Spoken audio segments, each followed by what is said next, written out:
Thank you for joining us at the BEC and Invest Hong Kong Leadership Forum Series 2022, number 2.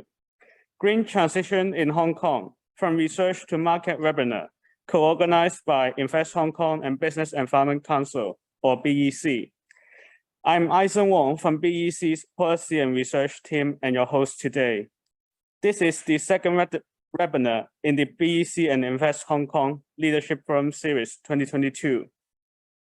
Now, for a few housekeeping rules, today's seminar will be recorded, so please feel free to revisit the content when the webinar is later uploaded to BEC website and YouTube channel. Participants are all muted by default.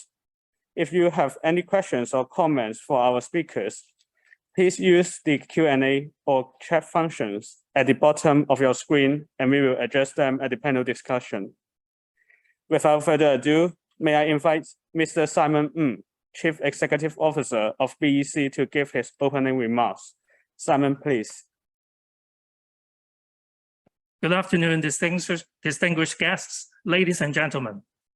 On behalf of Business Environment Council, I want to extend a warm welcome to you all for joining the second event under the Leadership Forum Series 2022, co-organized by BEC and Invest Hong Kong.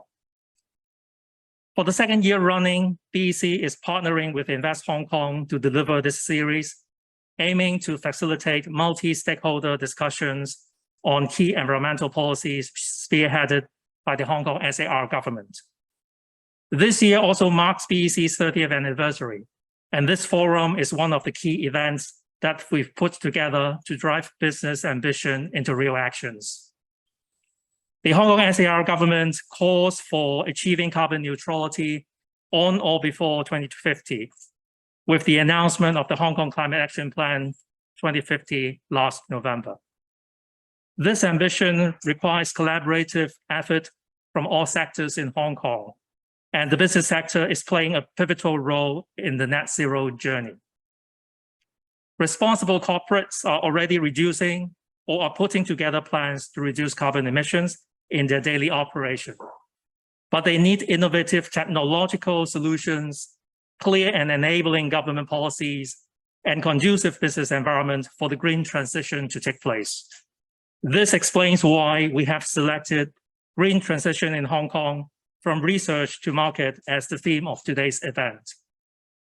To facilitate discussion, we have invited speakers to share the green transition trend and some pioneering corporate cases, and panelists to discuss how technology firms can leverage Hong Kong's competitive advantage to develop new solutions.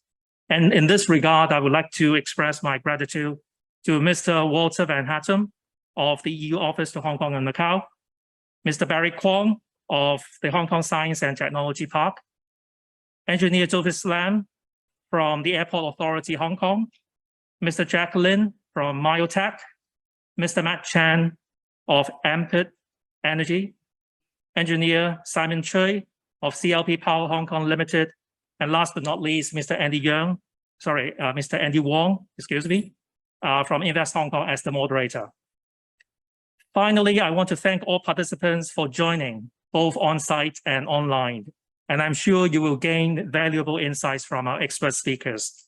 I hope today's forum can inspire you in your net zero journey. Thank you very much.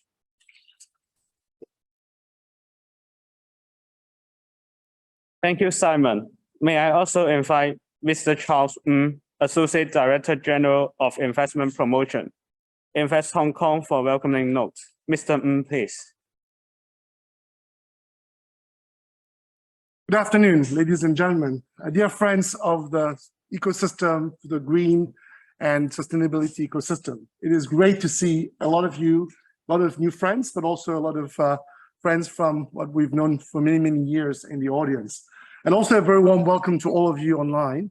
We're delighted to be here this afternoon to greet you a very warm welcome for today's event, which is themed as Green Transition in Hong Kong, from Research to Market. This is our second leadership forum this year in collaboration with the Business Environment Council to promote green and sustainability in Hong Kong. Since last year, Invest Hong Kong and BEC have joined hands to organize a series of webinars like this one today that has attracted and brought together government, investors, and corporates to discuss and share ideas in an open, interactive, and meaningful way. First, I'd like to thank the speakers. Again, I apologize if I'm repeating some of the things that our friend Simon, but I think that it's important for us to really sincerely thank each and every one of the speakers. Of course, Mr. Simon Ng, Chief Executive Business Environment Council.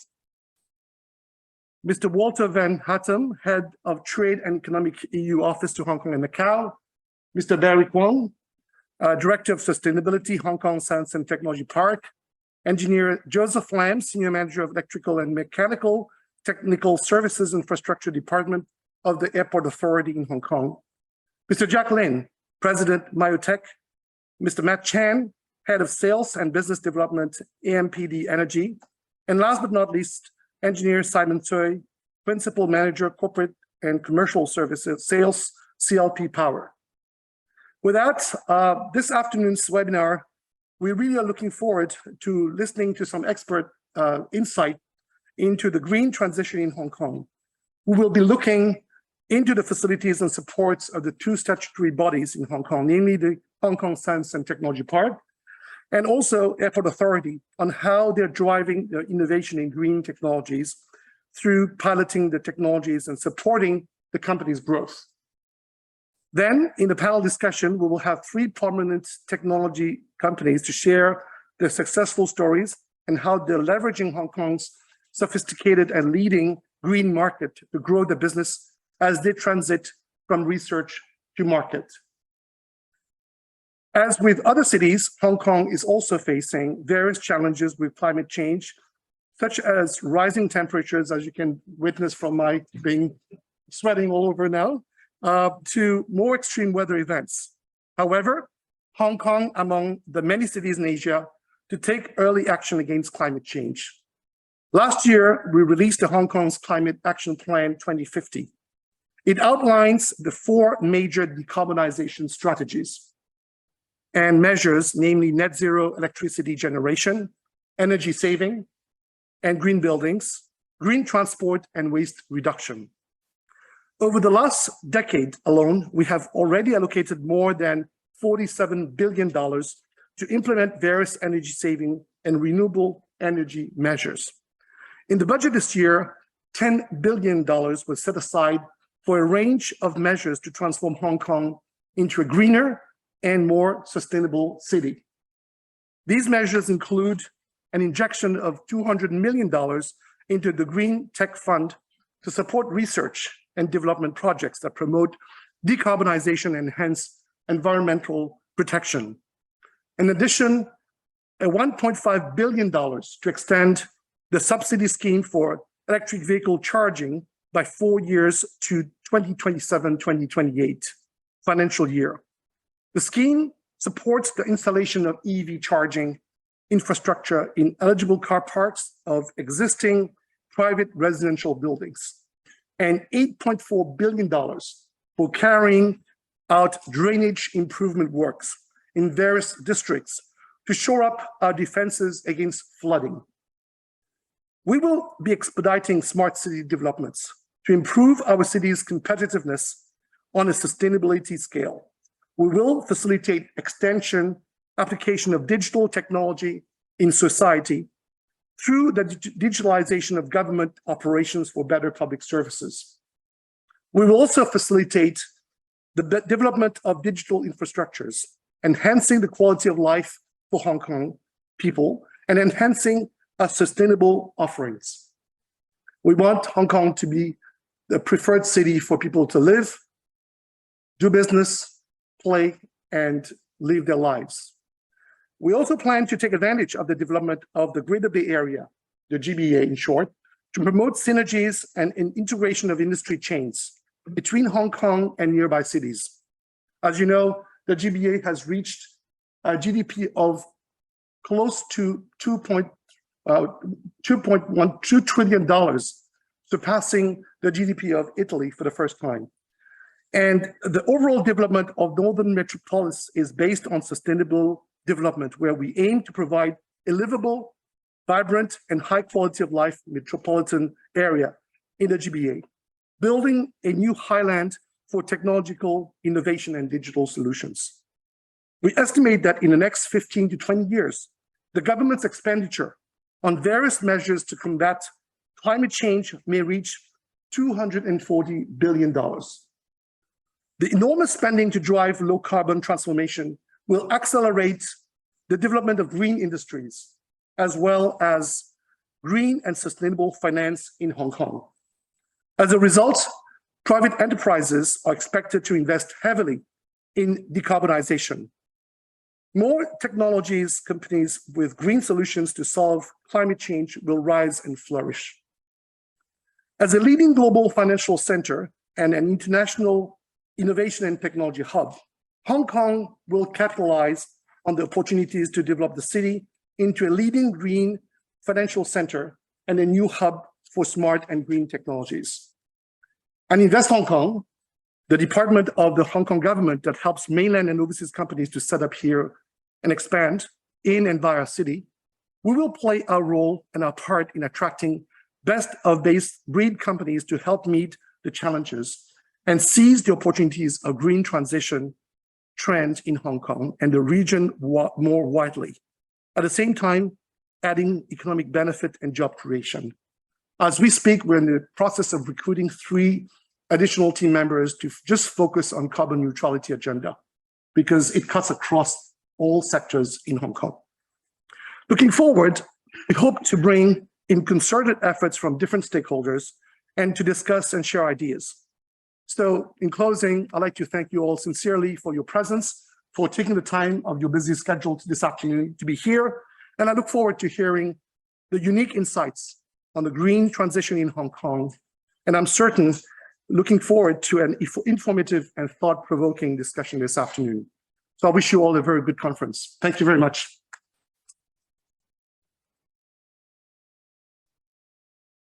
Thank you, Mr. Ng. To kickstart the webinar, please welcome Mr. Walter Van Hattem, Head of Trade and Economics, EU Office to Hong Kong and Macau, to share with us an overview of EU's Green Transition Plan and its cooperation with Hong Kong. Mr. Van Hattem, please. Thank you very much. Thank you, colleagues. Good to see you. Simon, your new role, congratulations. And Charles, good to see you. I do hope that your sweating is less due to climate change and more due to BEC deciding to put the aircon a bit lower. Because in the end, that's also part of the solution. I'm happy that this is called the Leadership Forum. And I think we need a bit more leadership so on this issue. So I'm happy that colleagues here today show their leadership in taking an interest in this issue. From the EU side, I wanted to cover 4 areas. One is our Green Deal, probably the best. Then what role can our trade and industry policy play in this? How does that relate to Hong Kong? And then last but not least, going a bit into the practice, the practical question of today, which was basically how can we get more companies involved in Hong Kong? I'm actually quite happy that some of our member states, Christine from Germany, France from Austria, maybe there's more.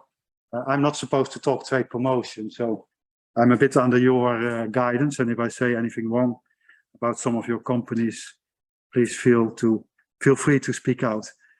Okay, first, as you can see, we used to have this blue flag, but we recently changed it. Actually, our President von der Leyen is giving the State of the European Union speech, I think tomorrow. It's worth listening to because you will see that climate change will be very pronounced in that speech. I'm giving you a few details about the Green Deal. It's a great deal. It basically says we no longer want to have net emissions by 2050. But it's actually greater and if you consider how we want to get there, because everybody's full of talk these days. We want to do that by continuing to grow as an economy, but by decoupling that growth from the use of resources, and also to have a complete transformation of the economy. Now, we want to do it relatively fast. We took a commitment to have 55% reduction already by 2030. Just to give you a few areas where we're working on as we speak, you will see actually a legislative package is coming out later this year. Needs support of the European Parliament and member states, so it's not something that is done from one day to the other. But given the urgency of climate change, there's a lot of pressure to deliver.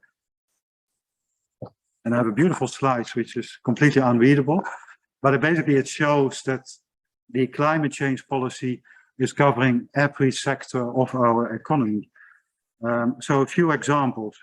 We want to lead what we call the third industrial revolution, which means that we want to completely go towards clean technology and products and towards energy reduction rather than finding new energy.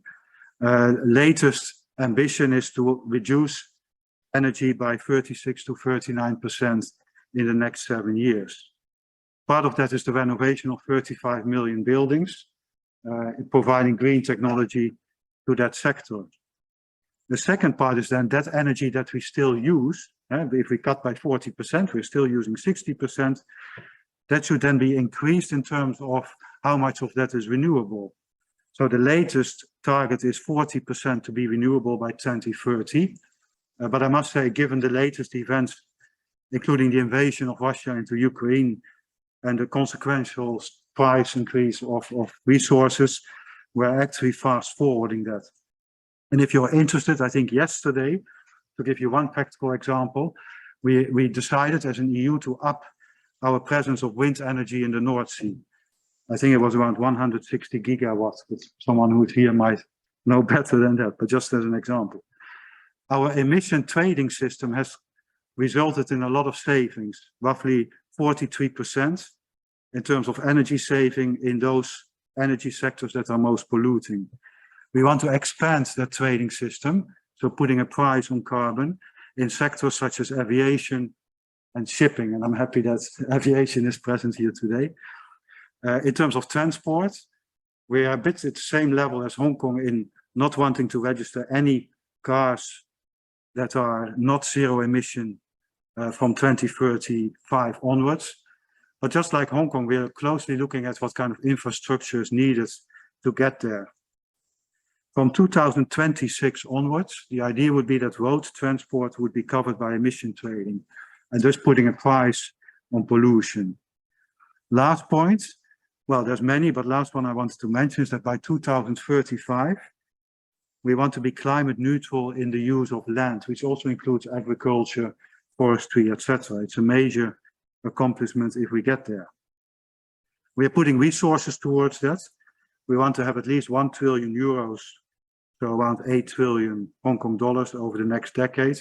And one of the instruments which Hong Kong is following very closely is actually using green bonds as a means.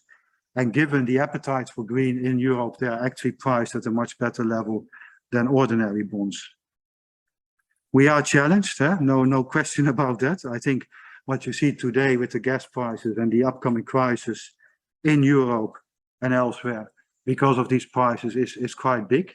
But I must say, I think in retrospect, this might be actually the greatest opportunity that Europe is facing, because it basically means a fast tracking of the measures.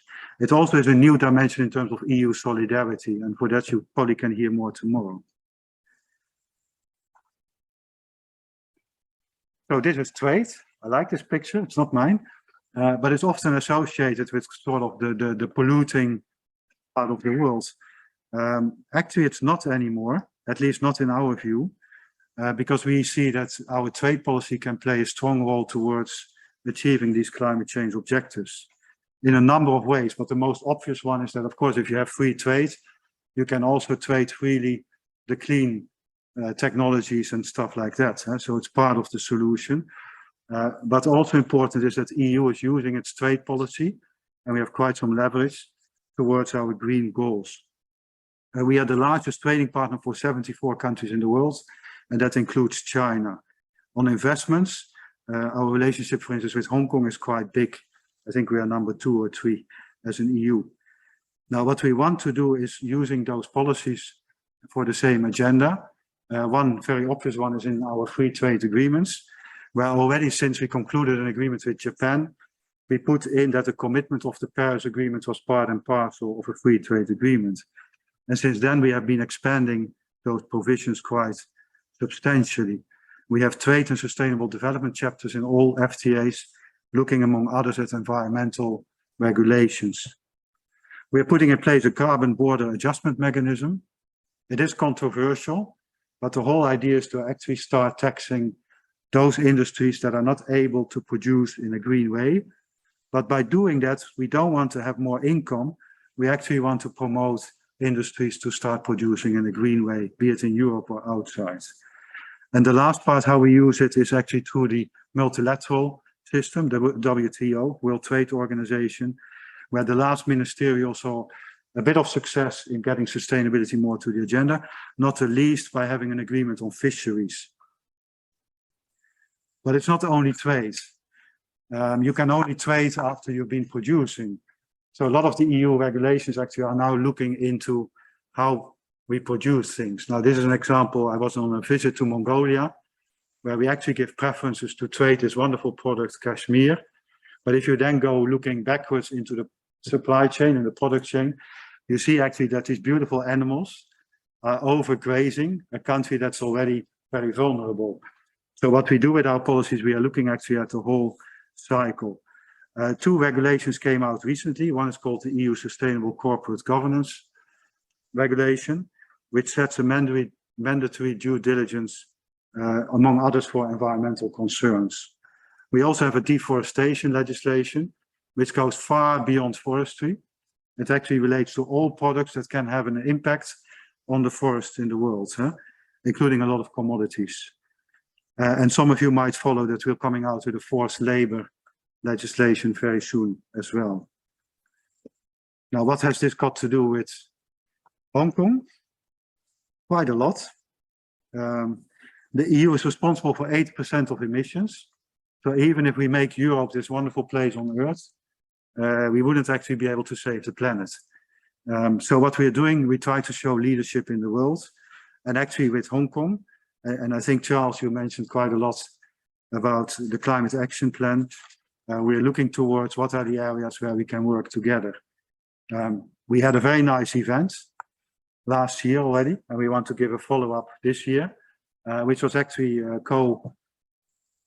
sponsored, hosted, whatever, but both BEC and Invest Hong Kong were part of it, and also the chambers, Johannes, thanks for that.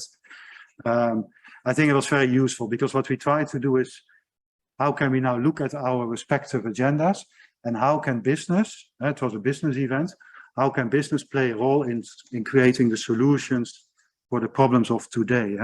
And that goes from the very obvious one on finance, towards vehicles, very important, but also on infrastructure and green buildings. That was my last slide, by the way, but I have a bit more to say if I still have a few minutes. The theme of today, if I understood correctly, is to help business in Hong Kong accelerate change towards a more sustainable future. I want to mention a few sectors where Europe is already very active in Hong Kong. That includes waste management. I think you've all heard about ALBA providing integrated waste solutions, but also Suez and, for instance, Veolia are taking a big part. They're all BEC members, so that's why I picked them. We have also a lot of tools to make business go greener.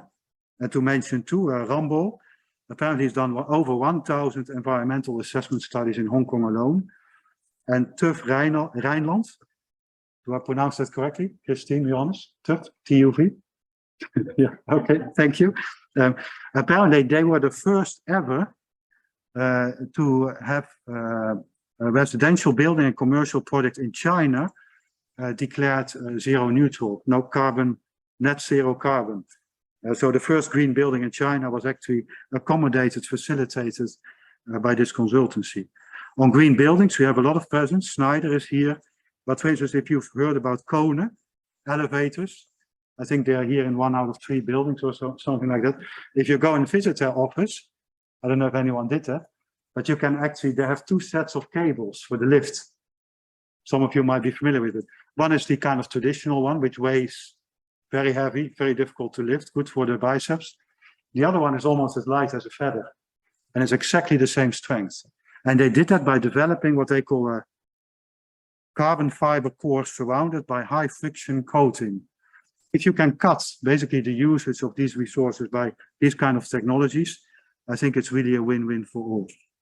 On finance, The EU is very present, not the least, in the establishment of the Sustainable Finance Working Group, which I want to mention also in the context because it was one outcome of this event last year. And Johannes, yeah, sorry, you're sitting in the back, but you're co-chairing that group, which contains not only the best EU financial organization, but actually it's much more wider. It includes international banks and financial institutions, including from Hong Kong. We will be present at WeThink next month. BEC is very present as well, and I suppose Invest Hong Kong too, with a couple of very nice companies. For the first time, Eurochem was able to get a European pavilion. So actually, if you visit there, you can go there and see the best of the best. Just some examples. We have Rupner, specialized in timber engineering.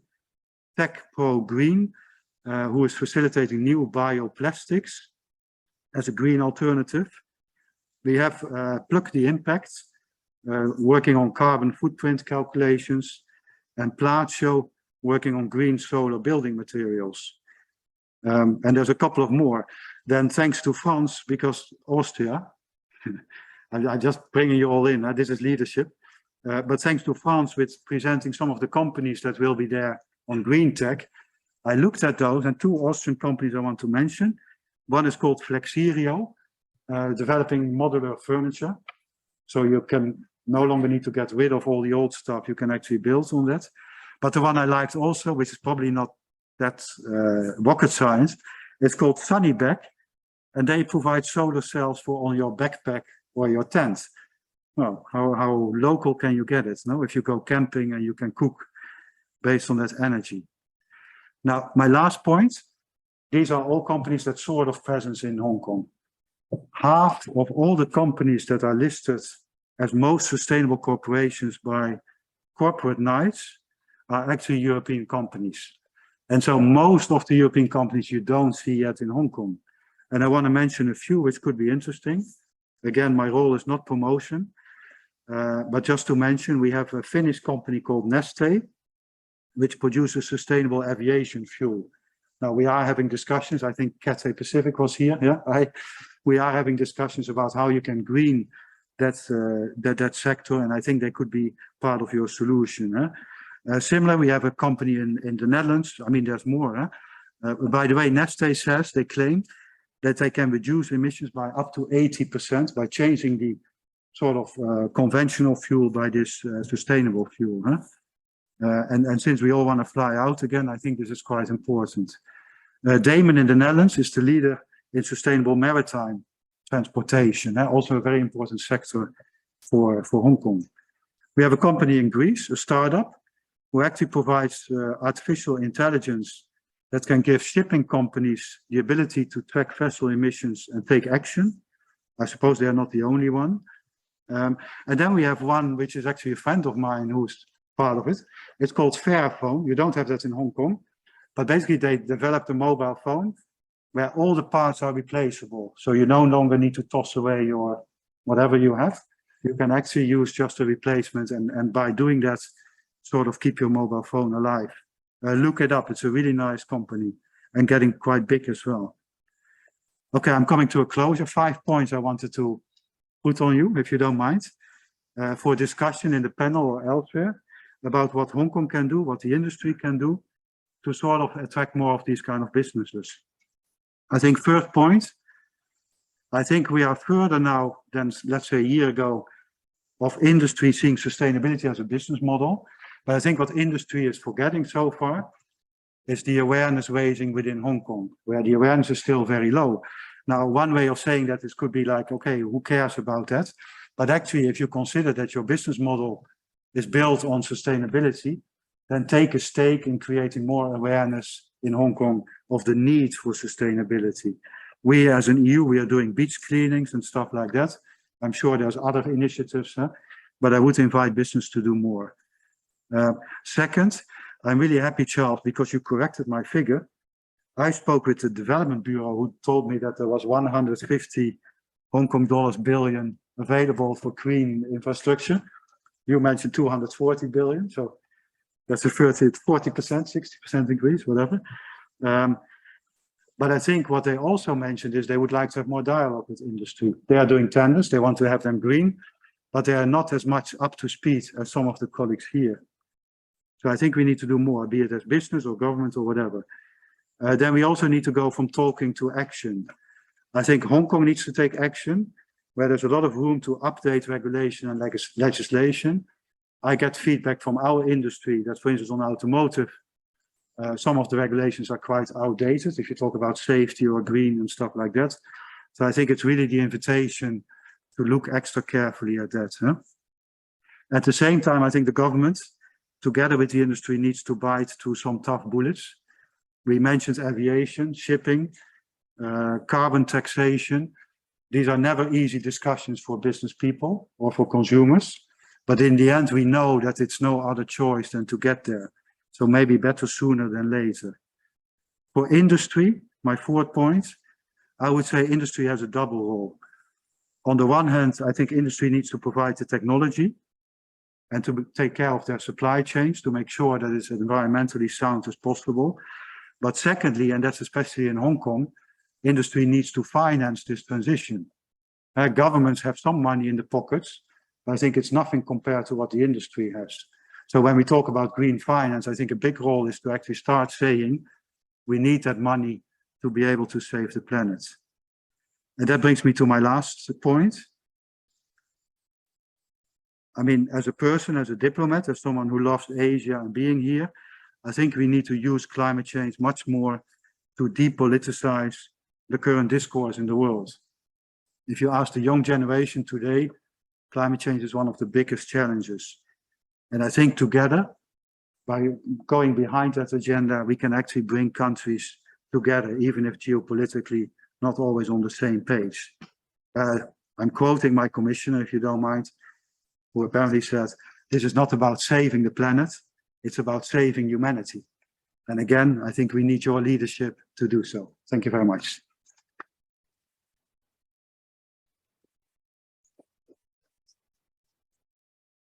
Thank you, Mr. Van Hatten. Up next, we have Mr. Barry Kong, Director, Sustainability, Hong Kong Science and Technology Parks Corporations, to share with us HKSTP on driving green and sustainability innovation. Mr. Kong, please. Good afternoon. Thank you, Simon. Thank you, Charles, for having me today. It's my pleasure to join here and this very meaningful event today and to share and discuss with you this very meaningful and important topic, the green transition. It has been 2 years on from the first COVID case. Some countries are still busy in reporting their infection numbers. However, when compared with pandemic pales compared to the risk, the long-term risk the world faced recently from climate change.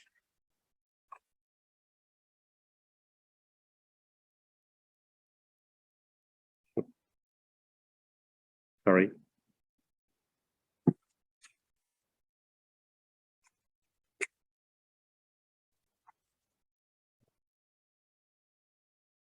Okay.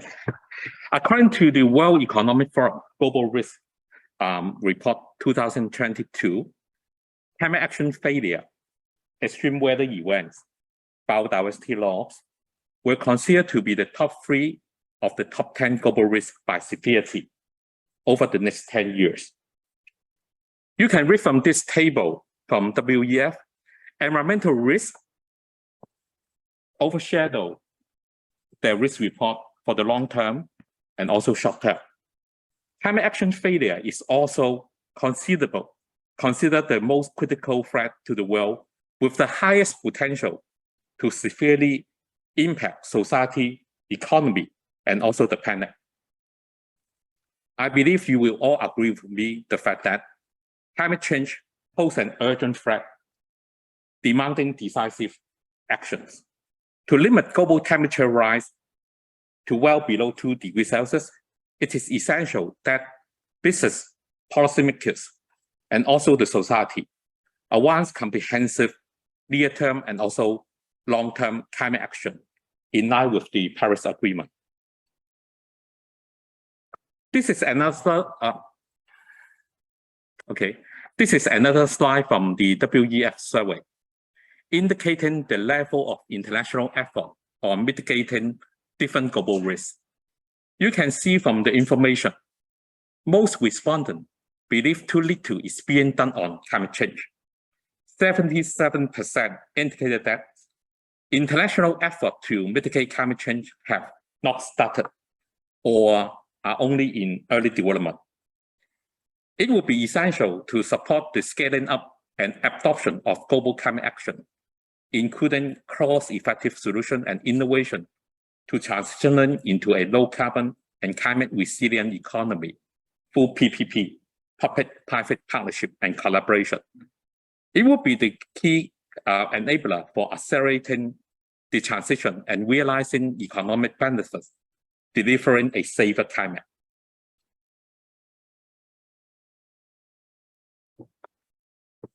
Climate action is a global commitment. Asia Pacific plays a significant role in the global effort to achieve low carbon transition. The region is a home for 4 out of the 10 biggest emitters in the world, including China, India, Japan, and also Indonesia, accounts for about 38% of the global greenhouse gases emission.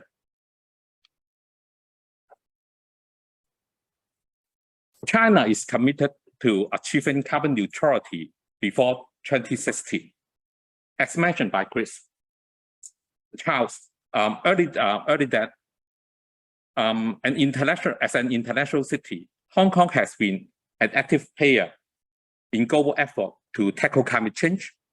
As part of the 2020 Hong Kong Chief Executive Policy Address, the former Chief Executive Carrie Lam has set a target for Hong Kong to become carbon neutral by 2050. In her address, the government was committed to achieve carbon neutrality through a variety of means, including exploring new environmentally friendly technology, enhancing energy efficiency of our buildings, promoting zero carbon vehicle, and building large-scale waste-to-energy facilities. All these commitments were reflected in the Hong Kong Climate Action Plan 2050, announced last year. Echoing to the policy address, the Hong Kong Climate Action Plan covers 4 key strategic priorities for carbon neutrality, focusing on net zero electricity generation, green building, green transport, and also waste reduction.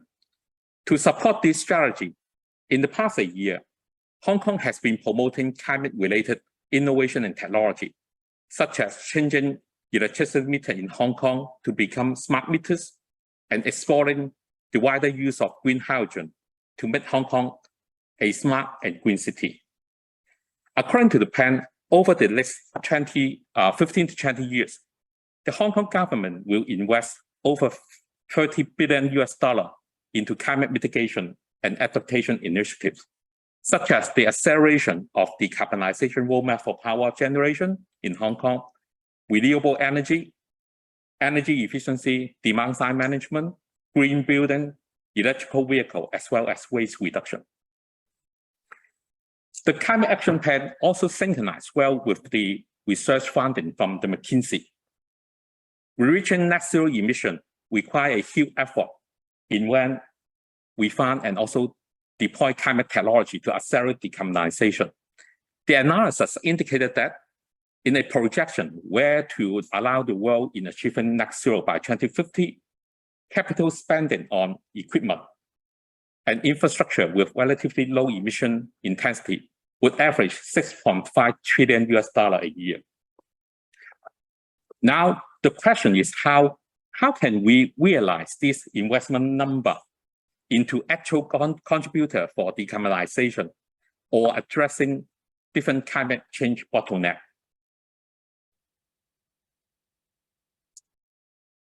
One of the key enablers would be the availability of breakthrough on cost-effective climate solution for global low-carbon transition.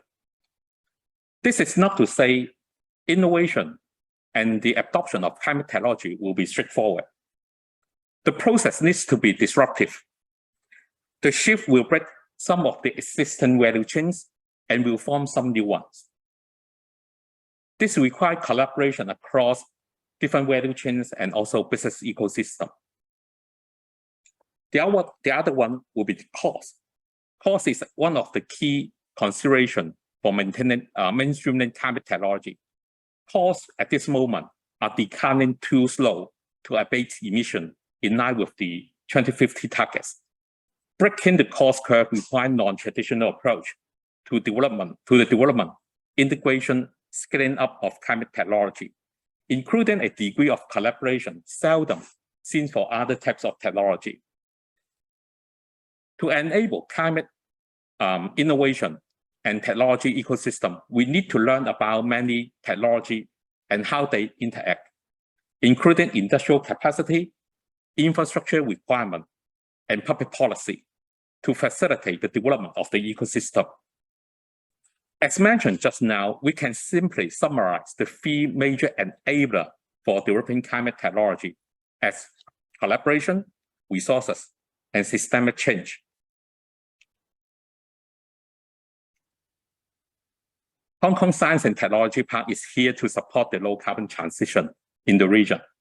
We aim to build an enabling ecosystem for climate solutions. Riding on the Chinese government latest 5-year plan in positioning the development of GBA Greater Bay Area as an international I&T hub, as well as the Hong Kong Climate Action Plan, Science Park is evolving into a catalyst for local and regional decarbonization, playing the leading role as they come to place for government, business, and also innovator for cross-disciplinary synergy and also climate solution. The foundation of achieving net zero is to solve an equation that balances the source and the sink of emission by reducing greenhouse gases emission as much as possible. But in the reality, this is not a single equation, but a system of equations within the value chains. The demand for capital and talent in the net zero economy must match with the supply over time and also across regions. They must be solved at the same time while maintaining economic development and inclusive growth. Since 2002, Science Park has been creating a vibrant innovation and technology ecosystem to deliver social and economic benefit to Hong Kong and the region, and to build the future pipeline with the innovation opportunity to the youngest generation through connecting stakeholders, facilitating knowledge transfer, and nurture talent to accelerate technological innovation and commercialization. We have the appropriate platform to facilitate the ecosystem to thrive. Given the complexity involved, we have developed a 4-tier framework to facilitate the disruptive change for the net zero transition. We will be a key catalyst in decarbonization, innovation, and technology in Hong Kong and beyond. We will also be a feeder of global value chains with climate and sustainability solutions. We will be the springboard of choice for climate and sustainability change makers. Finally, we will achieve our own climate and sustainability operation excellence. Leveraging on Science Park capability, capacity, and also organizational structure, we are well positioned as an effective catalyzer to accelerate decarbonization by acting as the thought leader of the region to reshape the future of the net zero era. The transition process will break some of the existing value chains. Science Park will facilitate the rebuild of some low carbon value chain through collaborating with our networks.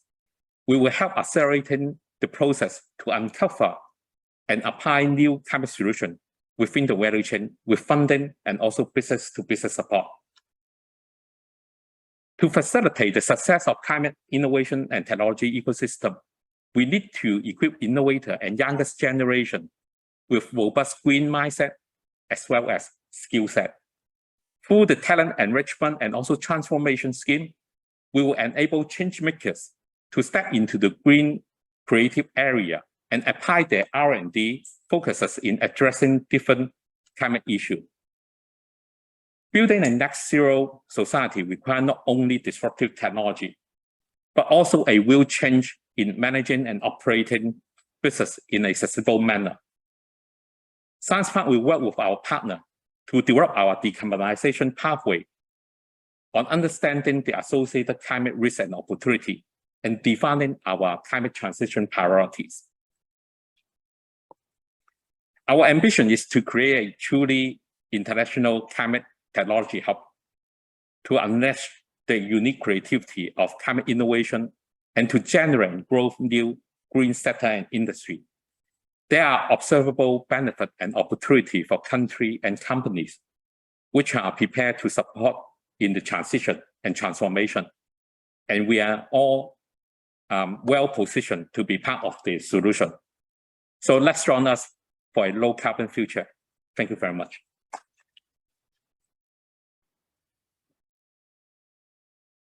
Thank you, Mr. Kwong. Next, may I invite Engineer Joseph Lam, Senior Manager, Electrical and Mechanical Technical Service Infrastructure Department, Airport Authority, Hong Kong, to share with us transforming towards a net zero airport through technologies.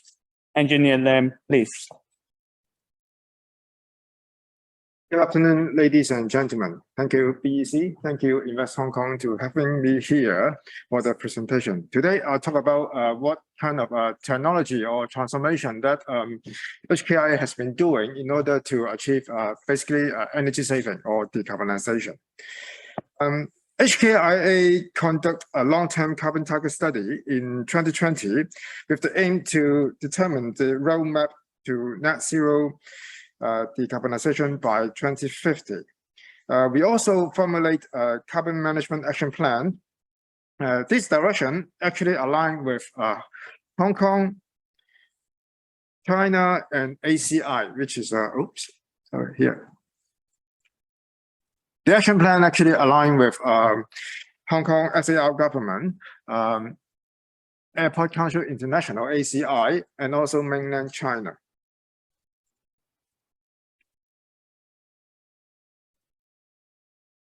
HKIA therefore launched a net zero carbon patch in November 2021. The highlight of this action plan is that we target to team with our business partner in order to achieve the net zero carbon by 2050.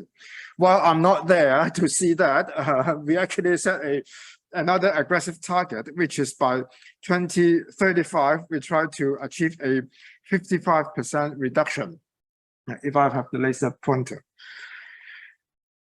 I try to use high-tech technology with the zoomer.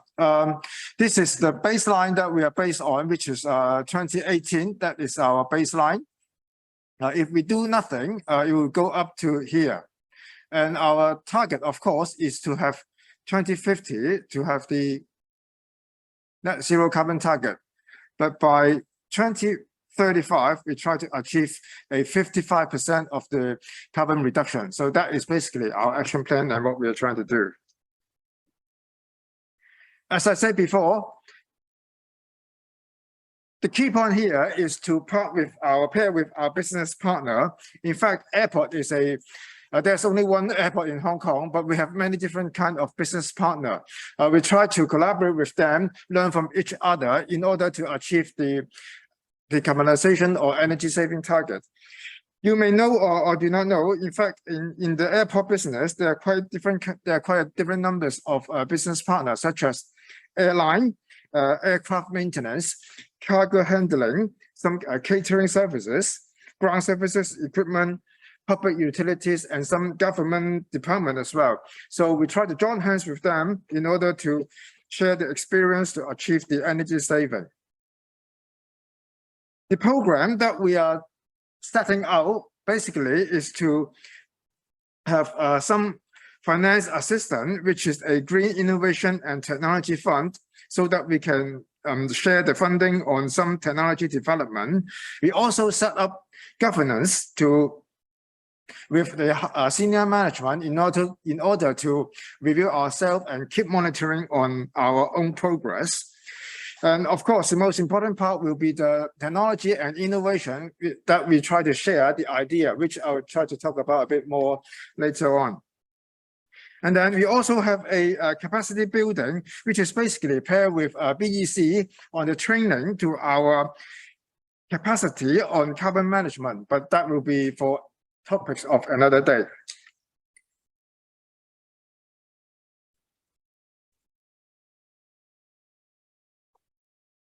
Yes, to achieve the carbon reduction, basically, we probably understand already there are direct emission and indirect emission. In terms of direct emission, we push forward the electrification of vehicle and ground services equipment. That is part of the things that we have done. We also push forward the use of renewable diesel, which contribute a lot on the direct emission of the carbon. And we also use the low GWP refrigerant that will be related to our chiller replacement plan. And in terms of the indirect emission, that is basically talking about the electrification or usage of the electricity. Of course, we try to plan zero carbon on-site energy generation, the renewable energy. And most important is actually the energy efficient measures. While we rely on electricity, we also try to reduce the usage of electricity, which is the energy saving that we have all been talking about. And then, of course, we also rely on grid decarbonization, which later on today, we are happy to have CLP Power, maybe to talk about a little bit on the grid decarbonization as well. Okay, here I try to recap some of the technology or projects that we have done on the energy saving. Later on, I'll focus some of them as well. But here, basically, I recap some projects that we have done before. For example, most of the energy saving project that we invest on related to the air conditioning. As we all know, air conditioning contribute to more than 30% of the energy usage. So you see that many of the projects that we have done is related to the air conditioning. For example, integration of chiller water pipe system. This is something that we have done for many of our major buildings, which are located in proximity with each other. By doing that, we sort of achieve something like district cooling, which can save a lot of energy during the particularly in the off-peak hours. So this is something that we have done. For example, if you understand that the ground transportation center, which is located next to the terminal building 1, their usage is quite large in terms of the air conditioning, but they are close to each other. So at one point around 2009, we actually integrate the chill water pipe of these two buildings so that some of the chiller can totally turn off because the cooling load can be shared by the chiller of the adjacent building. That is something that we have done and invest quite a lot on this. And also, some other chiller related project is, of course, the replacement of the major chiller plant. By the acceleration on the replacement of this key equipment, we actually capture the benefit of latest technology in order to achieve a lot of energy saving because of the new technology, new chiller and new refrigerant, that kind of things that we have done a lot. And smart to charge is something that I'll talk about a bit more later on. This is something related to the electrical vehicle. And also another project related to air conditioning or energy saving will be the building analytic. Many property or many shopping mall or large commercial building nowadays will use better data analytic in order to analyze their energy usage to identify energy saving opportunities. We are probably one of the first building that use building analytics in Hong Kong. We part with a European company, which is called Schneider, to work with us on the building analytics, which is turned out to be a great success. And of course, nowadays in Hong Kong, many commercial buildings use data analytics in order to identify energy saving opportunity, particularly on the air conditioning or lighting control.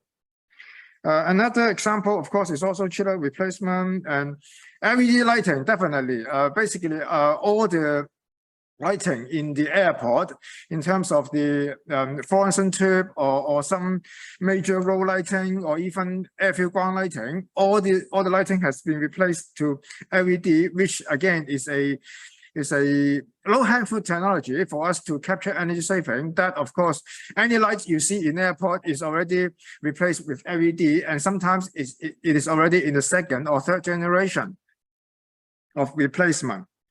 We also have battery energy storage, which I think we have some business partner here also work a lot on the battery energy storage, which is happen to be a good energy saving opportunity as well. LED lighting again, and some VFD control, which is the motor part. Later on, I'll have another project about the motor as well. Something I like to introduce to the floor, some so-called new technology. Retro recommissioning, of course, the government also push forward a lot of retro recommissioning advice, which we have done as well. That is basically to fine-tune or retune your air conditioning system again in order to avoid some energy saving. Surprisingly, to tune your air conditioner again, it often can save a few % of energy usage. Something I do advise everybody to do from time to time to your building. And then LED lighting, replacement of chiller, and okay, this one, the weather data usage. This one I'll talk about a bit more later, which is also, I think, is a new technology to myself. And in the coming years, we are still working towards another kind of new technology. For example, in the airport, you see more and more solar energy or renewable energy application. Me myself trying to push forward the floating solar energy panel to see if it is feasible in the airport island, but that's something we are working on. Floating solar panel, and the motor is something that I'll talk about later on. Of course, taking the chances of the equipment replacement, such as escalator, we will try to push forward the latest IE4 motor technology, which again will be able to achieve some energy saving.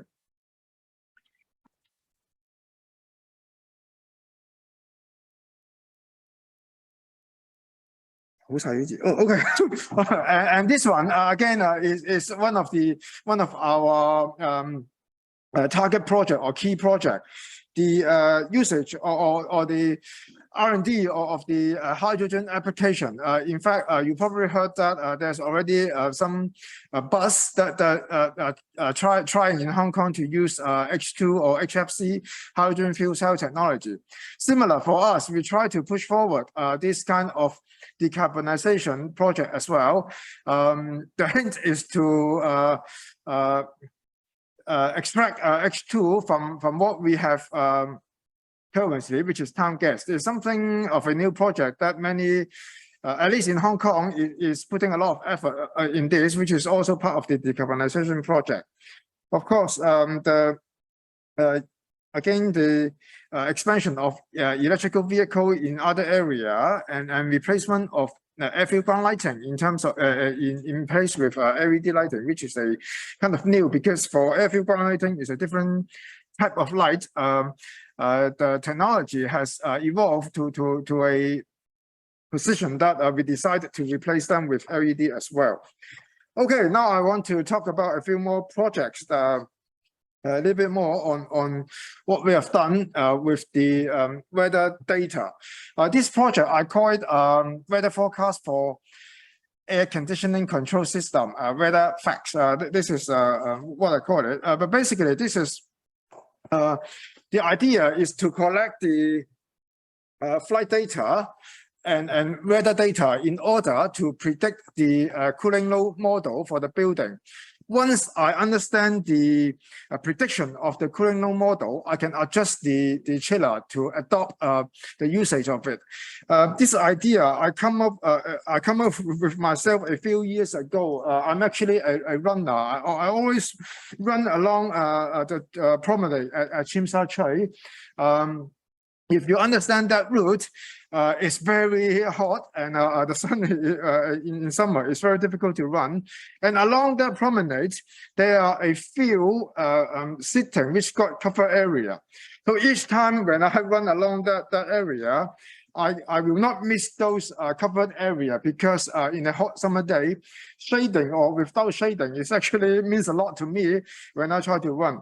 And I also come up with an idea that in fact in a hot summer day, other than the ambient temperature, I always thought whether it's cloudy, the wind or the humidity actually affect the cooling load a lot.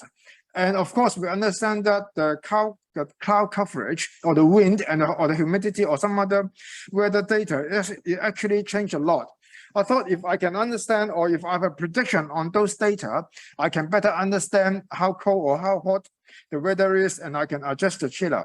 And that's when I come up with this weather prediction. Well, I'm not going to predict the weather, but I'm thinking if I can understand my cooling load model a few hours in advance, then I can adjust my chiller in order to achieve the saving, or at least do the cooling load better in terms of the control. So I go back and gather of course, for the cooling load in the terminal building is mainly affected by two things only. First of all is the people. If the people are gathered, there will be cooling load. So, but that part is easy because I have my flight data available. I can always predict where the people are and where the cooling load demand is. So this part is rather simple. Another day, I came across with Hong Kong O and CLP Power. He told me that someone already predicted the data of the weather data and the data is available already. So we team up together to jointly create this prediction model to predict the cooling load demand in the coming few hours, and then we try to adjust the chiller to adopt the cooling demand. Here is the data that we collect, the flight data, ambient temperature. The most important part to me is actually the cloudiness, how much cloud is in that hours or in the next 2 hours. And also the wind and some other humidity factor will also affect the cooling load a little bit. With that, I can adjust my chiller basically mainly to avoid the overcooling or turning on the chiller too early, which I can avoid the wastage, or turning off the chiller too late when the sun has already gone down. So by adjusting the chiller running time, I can actually achieve some saving. Of course, at some point, if we are going to predict the temperature or the cooling load is going up, I can also turn on the chiller in advance in order to catch up with the comfort requirement of the chiller. So this is one of the things that we have done in terms of the chiller control. Overall, we achieved 4% of the energy saving, which is if we have been doing the energy control, 4% is not easy already. It turns out to be 1.7 million per year that we have saved.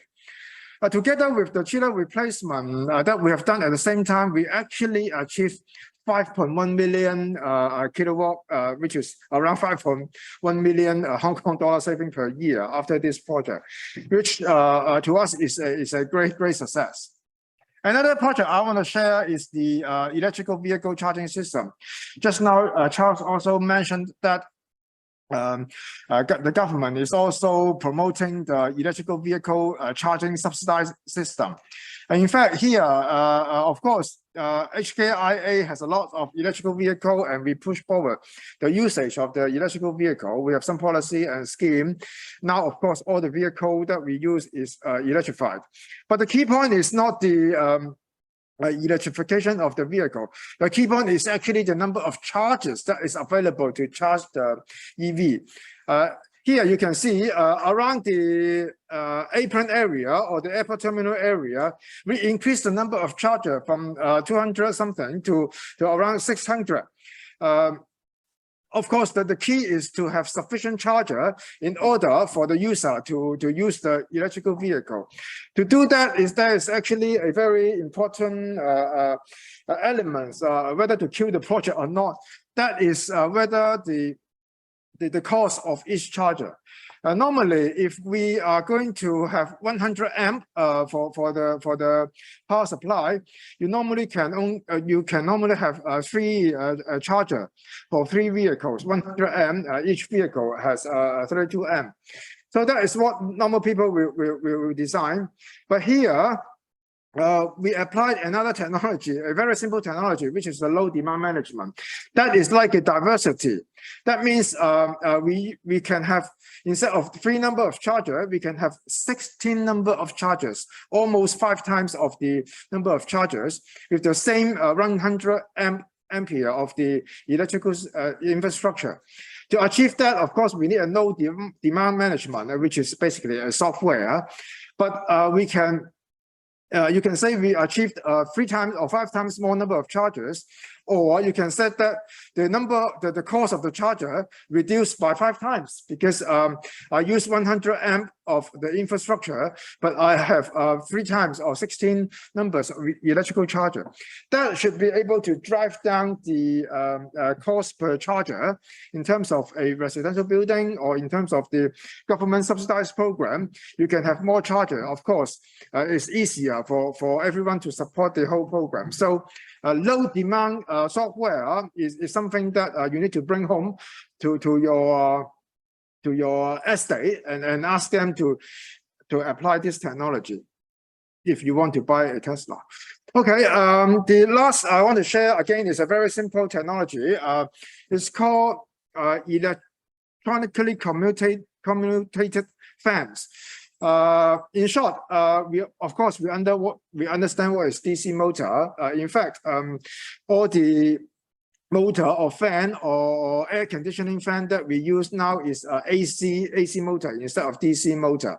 What you need to bring home to today is that instead of DC, instead of AC, I recommend you to use EC fan, electronically commutated fan.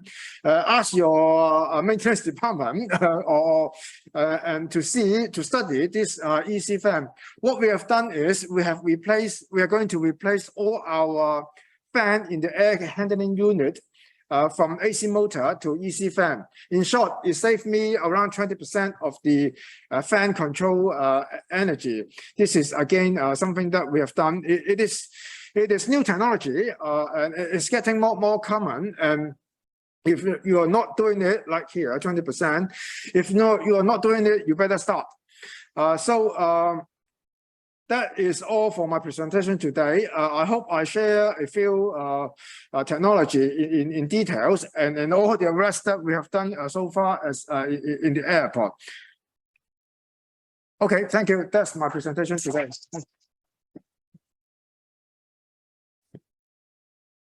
Thank you, Engineer Lam. Now, let's move on to the panel discussion. Applying innovative solutions towards green transition. Again, if you have any questions for the speakers, please feel free to type your questions using the Q&A functions. May I invite Mr. Andy Wong, Head of Innovations and Technology, Invest Hong Kong, to moderate the panel discussion and introduce our panelists. Mr. Wong, over to you, please. Thank you so much. So, good afternoon, everyone. No matter you're on stage or on the line. So I'm Andy Wong. I'm the Head of Innovation and Technology from Invest Hong Kong. Maybe I start to introduce 3 different guests on the stage. Starting with my far end is Simon Choi, who's the Principal Manager of Corporate and Commercial Sales of CLP Power. CLP Power, I think everyone in Hong Kong knows that this is the public electricity utility company in Hong Kong. And then the second one is Matt Chen, Head of Sales and Business Development from AMPD Energy. And then the gentleman next to me is Mr. Jack Lin, President of Miltech. Maybe I'll start with a couple of questions. First one, we'll try to understand a little bit about the company. I may start with Simon first, right? So I think everyone knows power utility company in Hong Kong. But what we want to know is more about what are the initiatives taken by CLP, helping us to drive the carbon neutrality by 2050? Okay, thank you, Andy. Hi, everybody. So CLP actually support the carbon neutrality in two sides. One on the supply side and the other on the demand side. So on the supply side, on the grid side, we try to reduce the carbon intensity. So our power supply carbon intensity have reduced a lot from previous year from 0.52 to 0.39 kg CO2 per kilowatt hour. So how we achieve that? We try to increase the portion of the natural gas. So in the interim incoming 2035, we try to phasing out our coal generation so that we expect to further drive down the carbon intensity. So by 2050, we expect to introduce some zero carbon energy so that we can drive toward the carbon neutrality. So for the customer side or the demand side, we introduce many energy efficient solutions, just like some mentioned by Joseph. We try to introduce 100 million funding, Hong Kong dollar funding to motivate, to subsidize our customer to do the energy saving projects. We also provide some free training on retro commissioning, just mentioned by Joseph. With that retro commissioning, we can drive down the energy saving costs.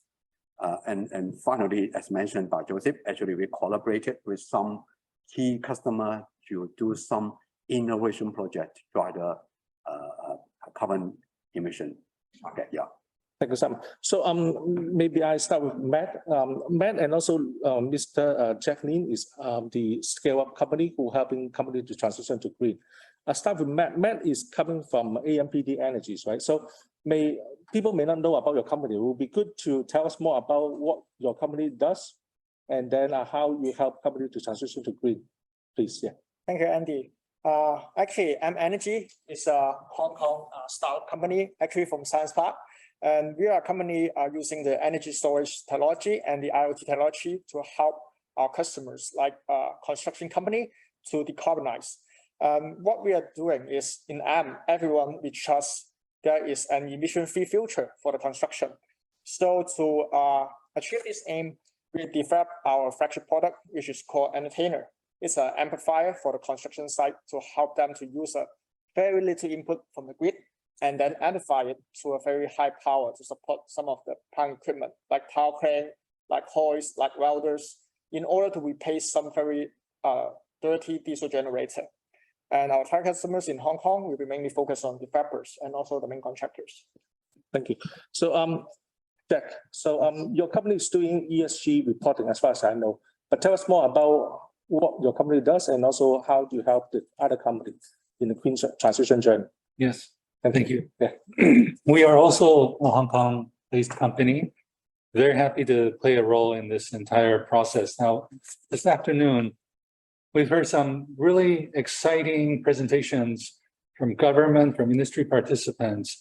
So I think there's an overall consensus that sustainability and ESG is going to drive a lot of our activities. Now, how do you measure your progress in this regard? How do you direct the capital to the companies that have done better in this regard? So all of this runs on data, and we are the leading company in Asia in amassing this data, analyzing it, and put it on a technology platform so that it can be easily used by some of the key constituents. So, for example, let's talk about capital market, and if we talk about why this is relevant, it's relevant because it's about money, which I think everyone will understand. So, for companies that are in our capital market, the listed ones, if they're now all being forced by various stakeholders, their employees. So the younger employees start to care a lot about environmental and social issues. they will want to work for an employer that is sensitive and that is taking concrete action in this regard. Obviously, you're investors. So more and more, the institutional investors in the world demand from these companies an ESG and a sustainability report that lays out their plans and have specific concrete markers that are measurable, okay? So it directly lowers the cost of capital for companies, because if you are doing a better job on ESG program and have a higher ESG rating, there'll be more demand for your stock. That means that overall, your stock price will rise over time. Your equity cost of capital goes down. Debt, increasingly for credit, banks and other lenders, they're looking at your ESG performance, and that is a proxy for the quality of the management that they're lending to. So you're already starting to see in the marketplace, companies that demonstrate a better ESG result will be able to borrow at a lower cost of capital. So this is directly relevant to companies that are in the capital markets. However, even for the companies that are not in the capital markets, you may be in manufacturing, for example. Increasingly, your customers will demand this of you. They want to see your ESG report, how you treat your employees. They may ask you, give me a carbon footprint of your 3 levels of suppliers. Now, if you do not have the system which we provide to manage this overall process, gather this data efficiently, process it efficiently, and generate reporting by multiple standards. We're in a phase of ESG development right now where it's a little bit chaotic. European have European standards, other jurisdictions and various industry bodies all have their different standards. So in short, the solution we provide is an AI-driven technology platform that helps you to gather this information and manage it in an efficient manner so that it could be used by various parties in this ecosystem. Thank you. So, Simon, maybe it's good to have some example that you've been working with maybe AA and also other company. Can you share 1 or 2 case study? Oh, sure. Thank you, Andy. Yeah. Actually, just mentioned, just shared by Joseph, we have some collaboration with them.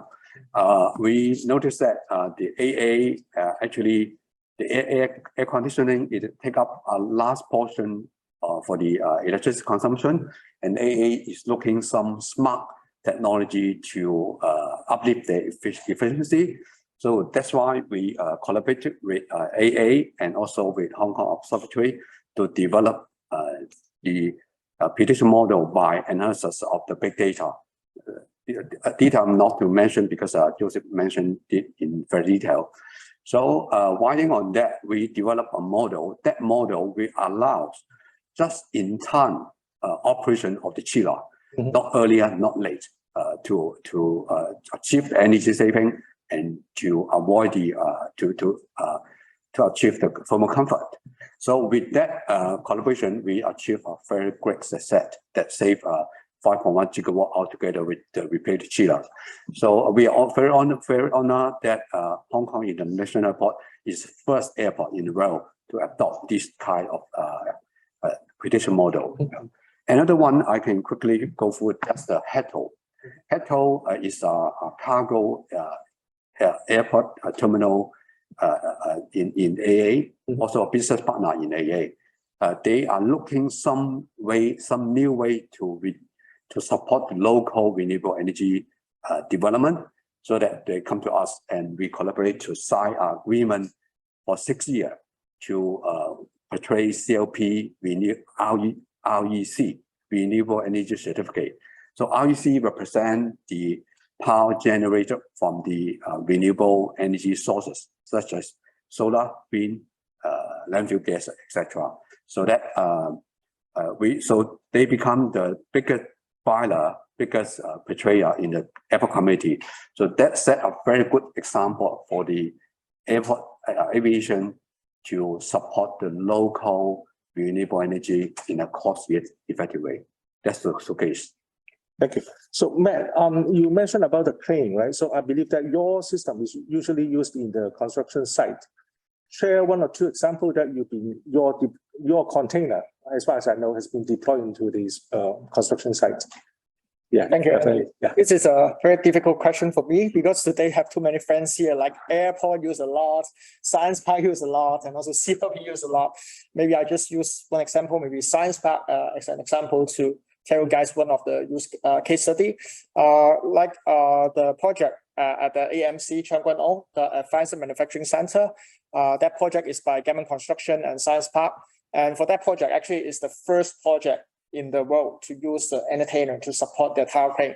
For that project, they have a lot of challenging stuff. Like, for example, they need to work for 24 hours a day. They need to work overnight. If using a diesel generator, maybe not easy to support their operation because it will have overheat issue. And also the noise, it's not easy to get the construction noise permit. And then they use the entertainer to help them to support 4 of their tower crane. And also another challenge in their project is they are cover the area, which is semi-indoor. And the diesel generator will have a lot of bad air to emit and then make the ceiling very dirty. And it's not ideal. So that's why they use an entertainer to help them, which is having zero emission at the construction site. So it helped them to easier to overcome those of the challenges in the construction site. So Jack, data is oil, data is the goal. And then tell me more about how do you use the data for the company to make more money, I guess, or maybe to make better investment decisions. Yes.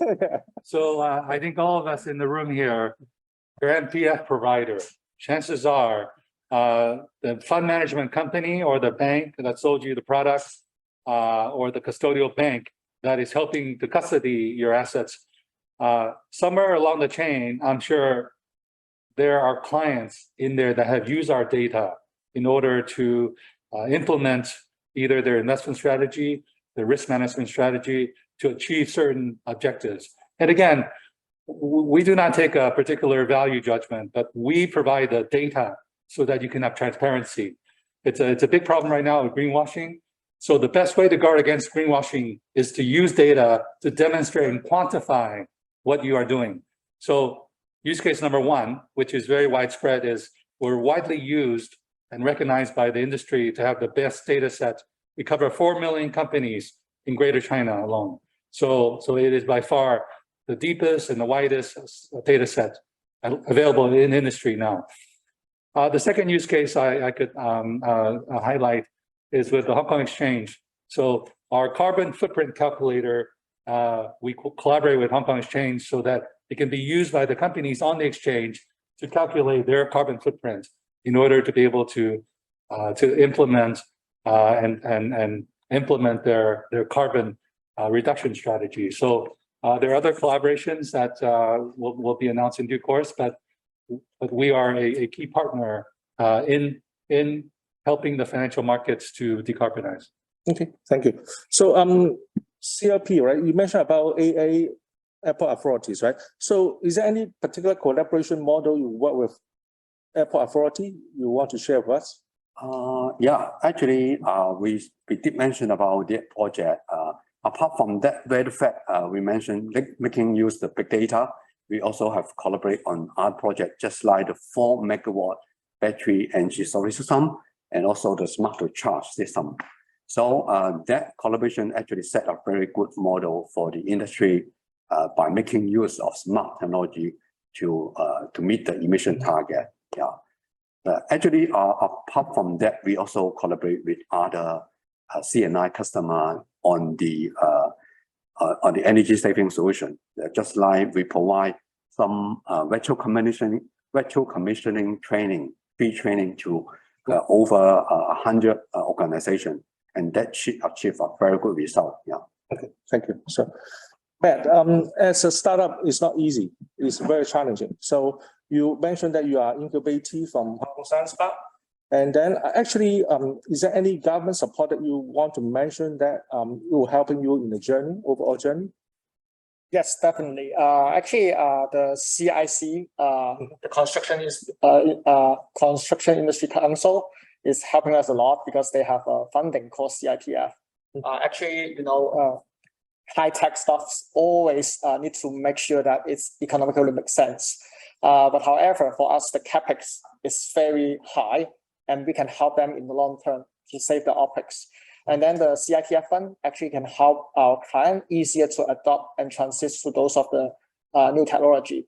Yeah, because if the initial cost capex is too high, it's not easy for them. And other than the CITF fund, I would like to mention one more thing is recently we just get a green finance from HSBC.